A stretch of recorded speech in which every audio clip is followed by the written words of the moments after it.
Hello, my lovelies. I hope you're all well. Well, Bud Light, things are just going from bad to worse for that company and for Anheuser-Busch as a whole.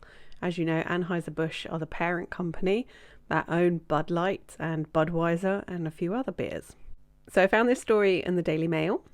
Bud Light's hangover from hell. Sales figures for America's once favourite beer reveal how every region in the US has turned its back since the Dinner Mulvaney tie-up, as Anheuser-Busch stock is downgraded over crisis.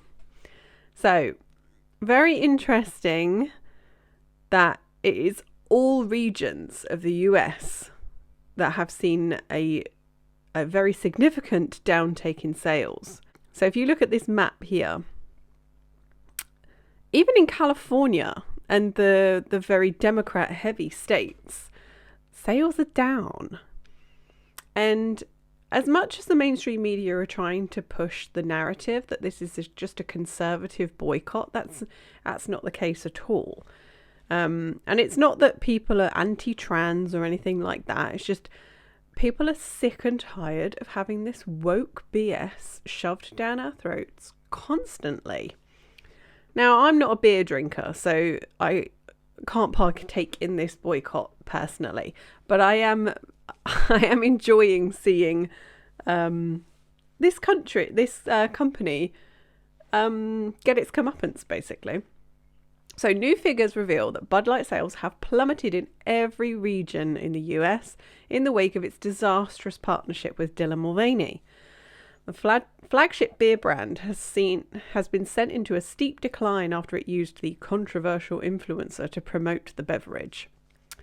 Data shows that sales have fallen in every region, most significantly in the Rocky Mountain states by 29% decrease in sales, which is huge. And this is like snowballing, right? So the first week we saw a dip, but you have to wait for the sales figures to come out. So it took a little while for us to find out if it was actually working, the boycott. But significantly, sales have declined every single week since the 1st of April when Dinner Mulvaney put out the campaign on TikTok. If we look at the InBev stock, and it looks like the past month they have seen just shy of a 6% drop in their stocks. Now, at first you had all the liberal mainstream media were saying, the stock's fine, the boycott's not working, blah, blah, blah. And, you know, it's not all about the stocks because it's the sales that are important. The sales figures are the important factor when you look at something like this. But now it is hitting the stock. And then I found that obviously Dinner Mulvaney has been crying victim because why wouldn't they? They've been on a podcast apparently crying about the fact that they're having trouble sleeping. Now, I don't have anything personal against Dinner Mulvaney, aside from the obvious stereotype woman face that's going on. But I don't have anything personal against Dylan. This boycott is targeted towards the brand. You know, it's to send a message to the brands that they shouldn't get political, even though they are. So Dinner Mulvaney responded to the backlash, claiming they can't sleep at night. Mulvaney and Bud Light have been facing intense scrutiny and criticism ever since the collaboration dropped at the start of April. And Bud Light has basically stayed off social media. I think they dropped one tweet or one Instagram post, and the comments just demolished them, right? And I'm seeing it across Nike as well, across their social media. The comments are just because they also teamed up with Dinner Mulvaney to try and sell sports bras. Really? So yeah, it's happening to Nike as well. Obviously the boycott isn't quite as big because, you know, the sports bra thing, it's a woman's only thing. So it doesn't quite have the same impact as the beer market. So Dylan responds to backlash. It's true, I'm having trouble sleeping. When they went on Dear Shula podcast, Dear Shyla. I don't know how you say that. The transgender activist and social media personality further reacted to criticism and added, "In a weird way, it's been a blessing to sort of break that people-pleasing mentality because there's no way of winning those people over." Okay. But it's not about Dylan. It's not about Dylan. It could have been any woke influencer. And I'm not putting it straight at the trans community because there are, Nike have worked with trans women in the past, but they were athletes, and that's where the sort of breakdown is, because Dylan isn't an athlete. So Nike were virtue signalling, basically. But the boycott has now gone a step further because now there are gay bars boycotting Bud Light because Bud Light didn't stand up for Dylan enough, in their opinion. And Bud Light now has a massive stigma. It's seen as a gay beer, for want of a better phrase. It's a gay beer. There are some hilarious TikToks and Instagram reels and YouTube shorts of people they're just killing it. I don't think this stigma's ever going to go away. Or they are basically going to have to completely rebrand this beer and company if they want to ever recover. I don't see any way back from this.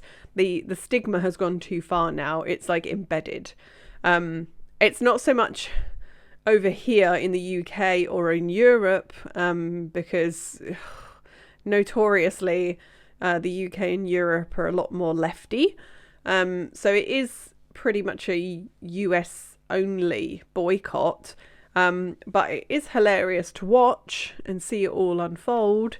So after the initial backlash began, after Bud Light's Dylan Mulvaney partnership, when you had the likes of Kid Rock shooting cases of Bud Light, then you had a bunch of lefties being like drinking Bud Light online and saying that they support Dylan, and you had Dylan's Book of Mormon castmates coming out and drinking Bud Light.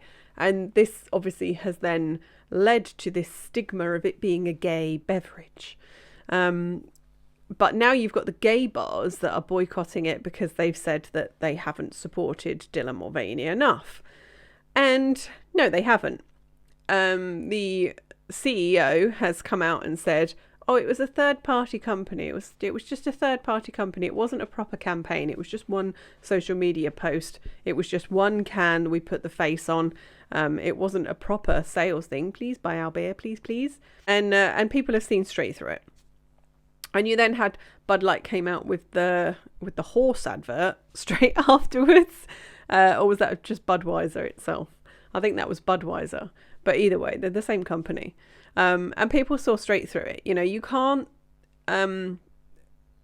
pay presumably a lot of money to a trans person to promote your beer, and then the next breath you're putting out this old school Americana advert trying to woo back the everyday people that drank your beer. They have made some positive steps in that they've basically gotten rid of the marketing team that it seems was behind it. Although they're blaming a third party marketing firm now.